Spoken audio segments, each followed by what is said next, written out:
E iniciamos o programa de hoje conversando aqui, então, com a nossa primeira entrevistada, através de uma chamada de vídeo, que é a gerontóloga Paula de Campos. Paula, boa tarde, bem-vinda ao Telescópio, tudo bem? Boa tarde, Guto. Muito obrigada pelo convite. Tudo bem, e vocês? Tudo bem. E deixa eu já corrigir que é a Paola de Campos, isso, né? Isso mesmo. Muito bem. Conta pra gente, Paola, aqui passaram pra mim, né? Gerontóloga, arteterapeuta e especialista em cognição. Conta pra gente um pouquinho o que é tudo isso, o quanto você estudou, e que parece que estudou bastante pra chegar em tudo isso, né? Obrigada, Guto. Estudei e nunca parei de estudar. A gerontologia é uma ciência que estuda o processo de envelhecimento humano, aspectos biológicos, psicológicos e sociais. Então, o gerontólogo, ele é o especialista no envelhecimento humano, o especialista em idosos, é o gestor do cuidado da pessoa idosa. O gerontólogo, ele cursou gerontologia ou na USP ou na UFSCar, que são as duas únicas universidades que oferecem o curso de graduação em gerontologia, né? A USP iniciou a gerontologia no ano de 2005, eu sou da turma de 2006, então já estou bastante tempo nessa área, né? E é importante salientar também a diferença, né, entre o gerontólogo, o gerontologista e o geriatra. Vamos lá. Conta pra gente então, né? Porque existe então o gerontólogo, que eu acho que pra muita gente é, vamos dizer assim, algo que tá conhecendo agora, né? Muito se fala no geriatra, mas também existe o gerontologista, né? Conta pra gente essa diferença entre esses três, por favor, Paola. Muito bem, o gerontólogo, ele fez graduação em gerontologia e o gerontologista, ele fez algum curso de graduação e se especializou numa pós-lato sensu em gerontologia. Por exemplo, um assistente social que faz pós-graduação em gerontologia, um enfermeiro pode fazer pós-graduação em gerontologia, um fisioterapeuta também. Então, eles são, por exemplo, fisioterapeutas, gerontologistas, assistentes sociais, gerontologistas. Já o geriatra, ele fez graduação em medicina e se especializou na clínica, nas questões de saúde e doença das pessoas idosas. Muito legal. E conta um pouquinho pra gente, né, dos maiores desafios, né? Você citou aqui pra gente, né, que a gerontologia, ela faz uma gestão total do envelhecimento, né? Ou seja, em todos os aspectos ali, né? Conta pra gente um pouquinho, né, quais são os principais desafios e quais são as principais demandas, né, de quando chega até você essas pessoas procurando esse auxílio, esse trabalho. Sim. Bom, envelhecer no Brasil é um desafio, porque nós estamos envelhecendo num país onde o envelhecimento está se dando de forma muito rápida e a sociedade, as políticas públicas e os governantes, nós não estamos conseguindo acompanhar esse ritmo tão frenético de envelhecimento. Logo mais, já seremos o 5º maior país com o número de idosos do mundo. Então, as demandas são muitas. Existem as demandas familiares, as demandas sociais, as demandas por políticas públicas, as demandas por políticas públicas, espaços especializados para as pessoas idosas. Então, nós temos diversas demandas. O mercado de trabalho precisa se adequar, as políticas públicas, sociais, de saúde e de educação também. Enquanto os países europeus tiveram 100 anos para organizar a sua sociedade para um envelhecimento populacional, o nosso país envelhece de forma rápida desde a década de 70, né? Tendo em vista o nosso estatuto, que é um jovem, nosso estatuto tem hoje aí 18 anos, ele vai completar em 1º de outubro, que é o Dia Mundial da Pessoa Idosa. Então, nós temos um estatuto muito jovem, muito recente, e as demandas são inúmeras, infelizmente, porque ainda boa parte do Estatuto do Idoso não é colocado em prática no Brasil hoje. Então, o gerontólogo tem um papel fundamental, né, de trabalhar com todas as questões biológicas, psicológicas, sociais, de políticas públicas, de direitos e deveres, tanto do envelhecimento com doença, quanto do envelhecimento saudável. Então, o gerontólogo é o responsável pela gestão, promoção de saúde e também por reforçar as boas práticas, desmistificar o envelhecimento, reforçar, né, o Estatuto do Idoso e os artigos que nele o contêm. Muito bem, né? Eu sei que pode parecer meio bobo, né? Mas se você puder falar assim, o que acarreta um país quando ele vai se tornando um país de idosos, né? Um país mais idoso, né? Eu sei que, vamos dizer assim, se discutiu muito isso agora na reforma da Previdência, né? Se falou muito, né? De se ter, vamos dizer assim, uma população ativa para pagar uma aposentadoria e tudo. Acho que nessa parte econômica afeta tudo, mas também em outras questões de saúde, parte social, tudo isso afeta também quando um país vai se tornando mais idoso? Tudo isso afeta, sem dúvida, ainda mais porque não tivemos tempo de nos organizar socialmente com políticas públicas e até dentro das nossas casas para receber todas essas demandas e desafios que o envelhecimento pode trazer, né?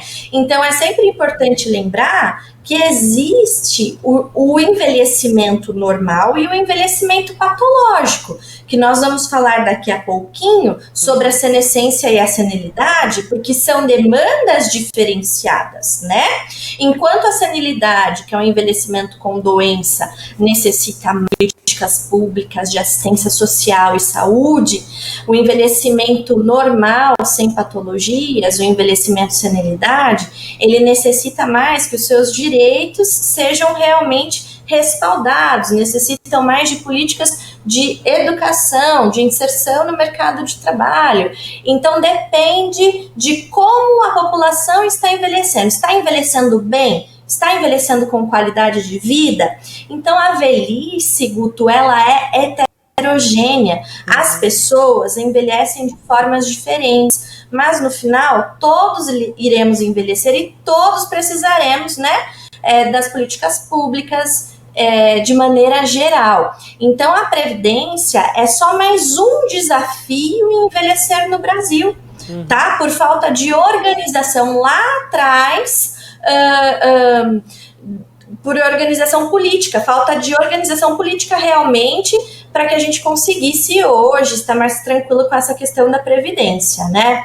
Então, por exemplo, nos países europeus, as políticas públicas de inserção do idoso no mercado de trabalho são bem fortes. Eles organizaram de uma forma muito eficaz a questão da previdência, onde os jovens guardavam, né, o valor, a previdência, né, guardavam lá a porcentagem necessária, mas isso não era gasto com saúde e educação, como no Brasil, né? Então, sempre existia, como existia mais idosos do que, mais jovens, perdão, do que idosos, existia mais reserva financeira. E essa reserva realmente era guardada especificamente para isso. Agora, no Brasil, nós tínhamos uma reserva financeira que existe uma legislação que ela pode ser utilizada, então, para questões de saúde e educacionais, né?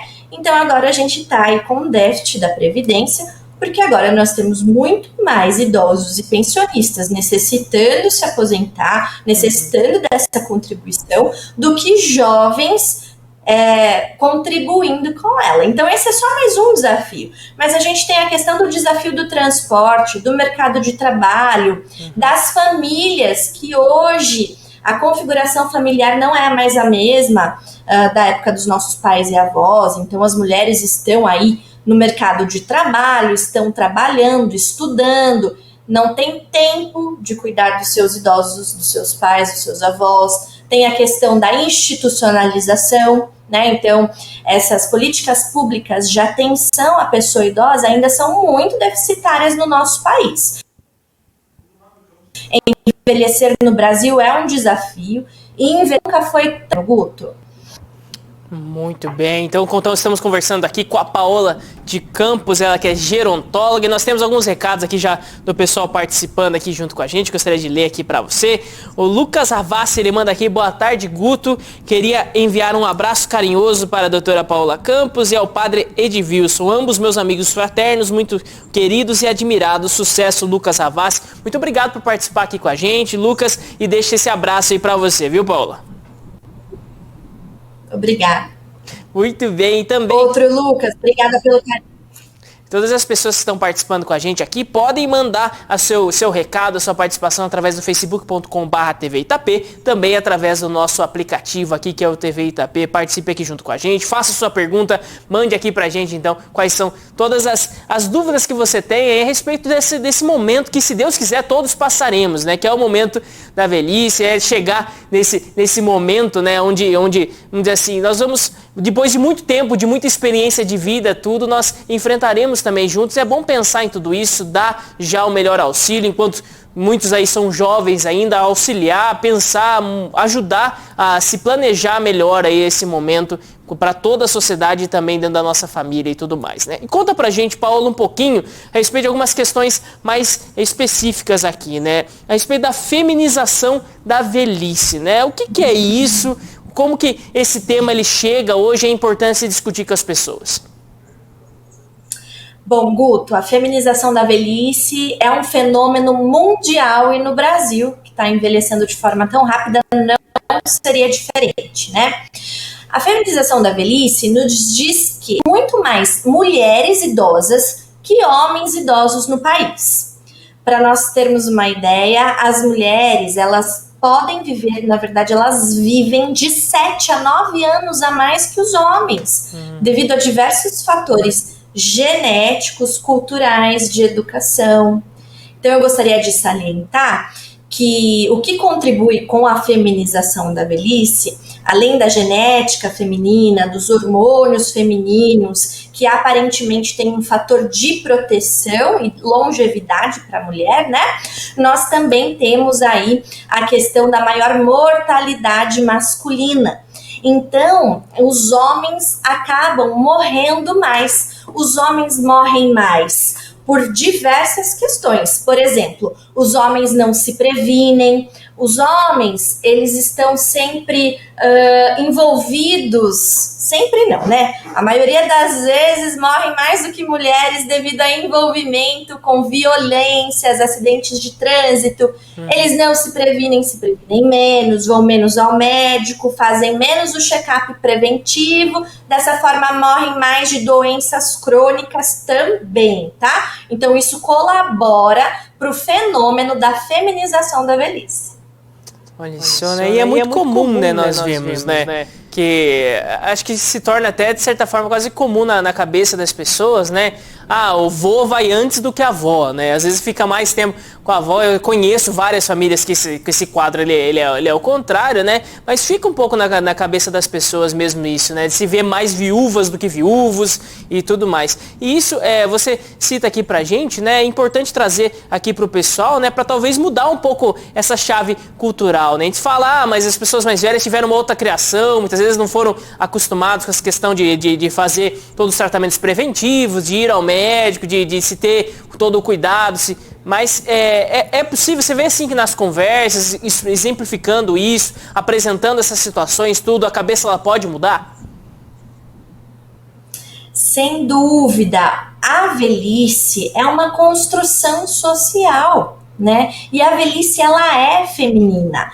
Essa questão da gente verificar, né, muito mais avós viúvas do que vovôs, do que os homens, é porque também existiu uma cultura lá atrás, na época dos nossos avós, onde as mulheres tendiam a se casar com os homens mais velhos, né?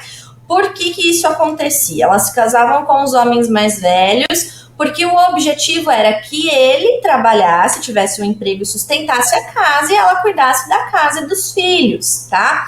Então, a sociedade era diferente, a educação que tínhamos eram totalmente diferentes. Então, uma educação fortalecida, a educação em saúde também, olha a importância da gente trazer temas gerontológicos aqui na TV aberta, né?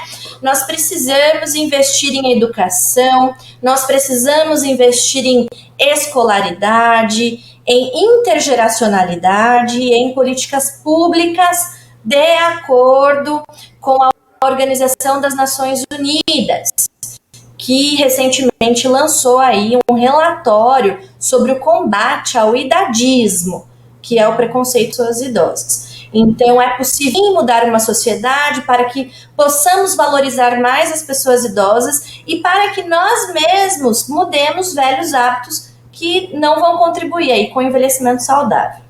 Muito legal, Paola. Acho que traz mesmo assim, uma discussão muito importante, né, de se trazer, de se falar a respeito disso, dessa situação, né, que cada vez mais tem crescido, é cada vez mais uma parcela maior da população, né, que acaba tendo todas essas particularidades. Nós precisamos aqui conversar mesmo e trazer essa discussão. E conta pra gente um pouquinho, Paola, a respeito dos desafios, que eu acho que foi um grupo muito afetado, né, nessa questão da pandemia, né? Se fala muito aí das crianças que tiveram o seu dia a dia muito alterado, mas acho que também os idosos tiveram, pelo próprio cuidado de serem talvez o grande grupo de risco, né? Sempre foi apresentado dessa maneira, né? Eles tiveram talvez limitações maiores do que a maioria das pessoas também nesse tempo, né? Como que tem lidado nas conversas que você tem tido, nos atendimentos e tudo mais? Como isso tem se manifestado esse 1 ano e pouco já que passamos de pandemia? Guto, é importante salientar que a pandemia gerou aí um isolamento social, né, das pessoas, isso é um fato, e sabemos que atividades sociais, convívio social para a pessoa idosa é de suma importância para a qualidade de vida e para a saúde mental. Então, o isolamento social, assim como em outras faixas etárias, na velhice, ele ocasiona aí aspectos cognitivos, no sentido de perda de memória, concentração, diminuição da atenção, também ansiedade e depressão. Então, aumentou muito o número de pacientes idosos, né, com queixas ansiosas, sinais e sintomas depressivos também. O que aumentou bastante, Guto, e isso é uma notícia muito triste, a qual precisamos falar, é o aumento do número de casos de violência contra a pessoa idosa. Nossa. Aumentou muito o número de casos durante esse 1 ano de pandemia, no Disque 100 dos direitos humanos, tá? Aumentou bastante o número de casos de violência, é claro. Por que esse número aumentou? Porque as pessoas que moram juntas, os idosos, seus filhos e netos, passaram a conviver muito mais tempo no mesmo espaço. Antes, esses filhos e netos saíam da casa, o idoso por vezes também tinha seus compromissos ou acabava ficando a maior parte do tempo em casa sozinho. E com a pandemia, infelizmente, esse convívio familiar exclusivo acabou aumentando o número de violências, que é o abandono, violência física, psicológica, violência aí financeira também, enfim, entre outras violências, porque já se sabe que a maior vítima de violência no Brasil hoje é a mulher acima dos 75 anos com algum grau de dependência.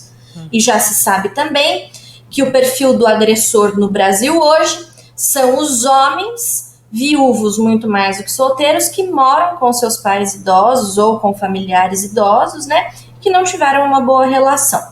Ou seja, esse contato familiar nem sempre foi produtivo aí, principalmente com relação aos idosos. Não foi um contato familiar de qualidade, pelo que podemos perceber, né?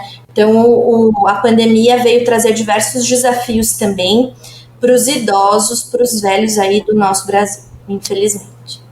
Muito bem, e também trazendo um pouquinho aqui, Paula, nós temos um recado da Giovana Gomes aqui pra gente, ela mandou uma pergunta também. Primeiro ela coloca, né, muito feliz em ver uma gerontóloga tão capacitada falando sobre envelhecimento e velhice. A gerontologia está muito bem representada, parabéns a todos os envolvidos, nós agradecemos muito o recado, Giovana. E também ela coloca uma pergunta aqui pra você, Paula, ela coloca, poderia falar sobre o novo CID-11, que infelizmente terá a velhice como uma doença, Paola? A gerontologia tem um grande desafio à frente. Muito obrigada, abraços. Giovana, obrigada, querida, pela sua colocação.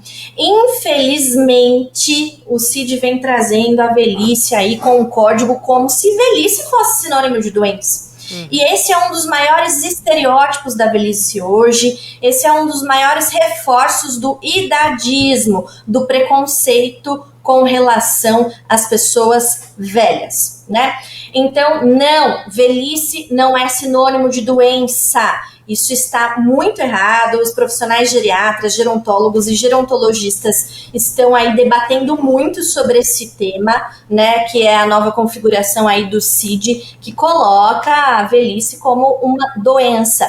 Então, não, nós precisamos desmistificar diversas questões do envelhecimento. Que velhice é sinônimo de doença, que idoso volta a ser criança, que idoso não aprende mais, que idoso é ranzinza, entre outros diversos aí estereótipos negativos, obviamente, com relação aos idosos. Então, com relação ao CID, voltando, é muito importante que saibamos diferenciar o envelhecimento senescência do envelhecimento senilidade, Guto. Por quê?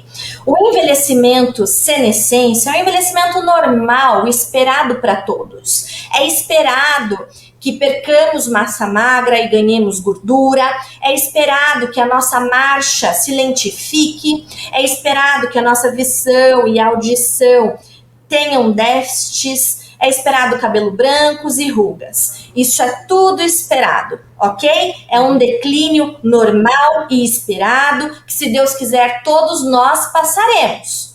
Porque se a gente não envelhecer, morreremos jovens. E aposto que todos os nossos telespectadores aqui não querem morrer jovens, né? Então, envelhecer é um privilégio, tá? É uma questão biológica que acontece com todos os seres vivos e os humanos não seriam diferentes. Porém, envelhecer não é doença. Esses déficits, esses declínios são esperados da fase da vida que se chama velhice. Isso é natural, não é patológico, não é senilidade. Quando eu falo em envelhecimento e senilidade, eu estou falando daquele idoso com diabetes, hipertensão, osteoporose, demências. Estou falando desse tipo de idoso, né? Que não se cuidou ou que tem fatores genéticos que influenciaram para que tivesse aí algum tipo de doença crônica na sua velhice. Então, o envelhecimento senilidade não é comum. Senilidade, sim, é patológico. Cabe aos médicos agora, né, aos profissionais médicos, o bom senso de realmente diagnosticar a patologia presente nesse idoso. Porque velhice não é doença. Muito bem, nós tivemos também mais um recado que chegou pra gente aqui através do nosso aplicativo. Coloca aqui, boa tarde, abraço Paola. E ela pergunta, né, coloca a pergunta aqui, a Tabata Rodrigues, que mandou aqui pra gente, fala um pouco sobre o preconceito contra a pessoa idosa no Brasil. Eu acho que isso entraria no idadismo mesmo que você tinha citado, Paola, é isso? Isso mesmo. O idadismo é qualquer preconceito com relação à faixa etária. Tá? Então, nós vemos o idadismo presente no CID, como bem a nossa colega reportou agora há pouco. Nós vemos o idadismo presente nas nossas casas, no nosso ambiente de trabalho, onde é difícil demais ver pessoas acima dos 50 anos trabalhando. Né? Então, a gente percebe o idadismo no mercado de trabalho, nas políticas públicas, quando a gente está falando também em prevenção de DSTs, como se os idosos aí não tivessem sexualidade, isso também faz parte do idadismo. O idadismo nada mais são do que estereótipos, preconceitos e discriminação com relação ao idoso. Os estereótipos é quando a gente pensa alguma coisa sobre o outro, né? Os preconceitos são quando a gente tem uma opinião formada, realmente a gente coloca na prática, né? E a discriminação é o ato, é realmente o bullying, o cyberbullying ou alguma coisa que realmente a pessoa pratica ali no dia a dia. Então, quando a gente vê discriminação, preconceito e estereótipo, isso é muito ruim, porque nós estamos reforçando que envelhecer é ruim, que se eu for idoso eu vou ser demenciado, eu vou ser lento, eu vou ter dificuldade de aprender coisas novas, eu não vou ter sexualidade, e isso é uma mentira. A gente precisa lembrar, Guto, que nós viveremos na velhice o que estamos plantando hoje. Se hoje eu planto má alimentação, estresse, abuso de álcool e drogas, se eu planto maus hábitos, eu vou colher doenças e o envelhecimento pouco ativo, né, após os 60 anos, sem dúvida. Então, a velhice é uma construção social, mas cabe a nós nos prepararmos para a nossa, tanto com relação a políticas públicas e de previdência, como você bem comentou, Guto, como também as questões de saúde, né? Então, como eu quero viver minha velhice? Com quem? Onde? Né? A gente precisa estar preparado para responder essas questões numa sociedade completamente idadista que coloca os idosos à margem da sociedade. Parece que os jovens acham que nunca serão idosos, né? Então a nossa educação precisa mudar, nós precisamos de ações afirmativas de atenção ao envelhecimento e de promoção aí promoção disso que nós estamos fazendo aqui, né? Divulgação contra os estereótipos. Nós precisamos desmistificar o envelhecimento, como está no estatuto.